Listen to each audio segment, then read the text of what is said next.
C'est jour dédié pour l'élévation de l'âme de Mordechai et Marc Ben Yehuda Léon Zichrono Livracha. La question de Dan. Qu'est-ce que Chokhma Bina Dat? On le voit beaucoup à travers la Mida. Après, on voit beaucoup les notions de Chokhma, Bina, Da'at. Bon. Au niveau des secrets de la mystique juive, ce sont 3 voies de Dieu qui sont les plus hautes. Il y a 10 voies de Dieu. Les plus hautes sont Chokhma, Bina, Vadat. Il y a le Keter aussi, des fois c'est assimilé au Dat, des fois c'est séparé. Ça correspond aux 3 cerveaux que nous avons. Nous sommes créés à l'image de Dieu. Alors on a 3 cerveaux qui correspondent aux 3 premières voies de Dieu. Après il y a le reste du corps. 7. D'accord? Et ce monde-là est géré par 7. C'est au niveau kabbalistique et ça ne nous intéresse pas. Au niveau du sens simple. Chokhma, Bina, Vadat. Chokhma, c'est l'information.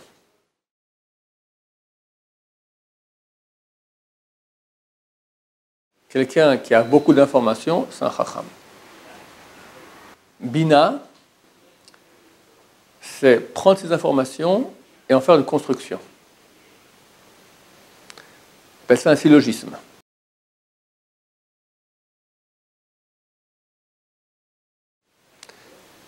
Je te dis une information, A est égal à B. Je me donne une deuxième information, B est égal à C. Par la Bina, tu vas en déduire, et tu n'as pas reçu cette information. Tu vas faire un travail de Bina, tu vas faire une construction à partir de ces 2 informations, tu en crées une troisième. Si A et B est égal à B, B est égal à C, alors A est égal à C.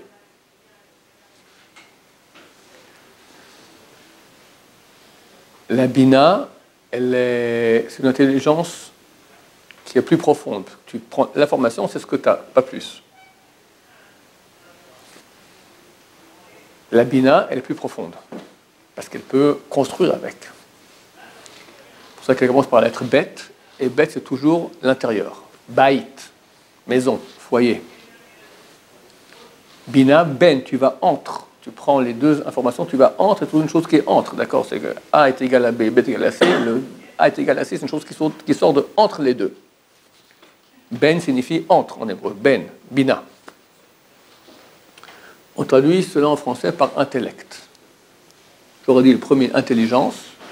Le deuxième, intellect. C'est quoi intellect? C'est à partir des notions que j'ai reçues grâce à mon intelligence, j'ai pu prendre beaucoup d'informations, je vais en créer encore d'autres.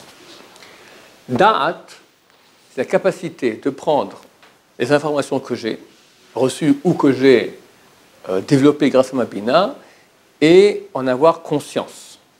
Da'at signifie conscience.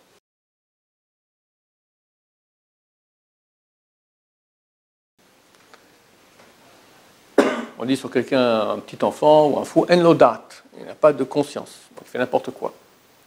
C'est quoi la conscience? C'est le passage de l'information que j'ai ici au niveau du cerveau, au niveau du vécu. Et c'est à peu près tout notre travail à faire durant la vie.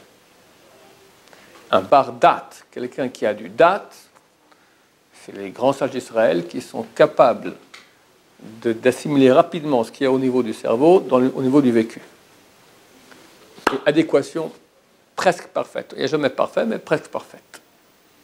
Par exemple, quand Rav Shaya vient le matin te dire qu'il faut se lever, la tête te dit « Youpi, on va louer Hachem, quel bonheur, on va étudier encore une journée de Gemara. » Et le vécu pèse 10 000 tonnes le matin.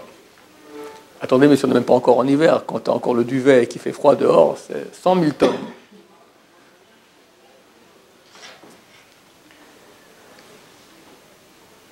Le premier article du Shulchan Aruch, il dit il gaber kari la'eret hashachar, il se renforcera comme un lion pour se lever avant l'aube. Comme un lion. Donc on voit ici une inadéquation entre ma tête et mon corps. Je sors à l'extérieur, je ne veux pas voir de bonnes femmes dans la rue. Je ne veux pas, mais mes yeux ils ont tendance à fuir. Quelqu'un qui a un bardat, il ne regarde pas. Tu ne peux pas parler à Shonara. Tu ne veux pas. T'as une histoire, tu dis non, mais. Et paf, ça sort. Mais je comprends pas, c'est qui le boss de moi, là? Il y a un corps qui est le boss. Il est censé être. C'est écrit que les tzadikim, leur corps est dans leurs mains. Les Rechaïm, ils sont dans les mains de leur cœur. Donc, avoir du date, c'est capable d'être tzaddik, de maîtriser son cœur, maîtriser son vécu.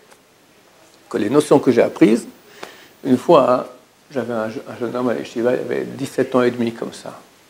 Très jeune. Il faisait des bêtises sans cesse. Bon garçon.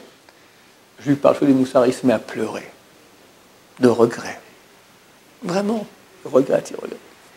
Une demi-heure après, il fait la même chose. Ça s'appelle un enfant. Ça s'appelle un manque de date.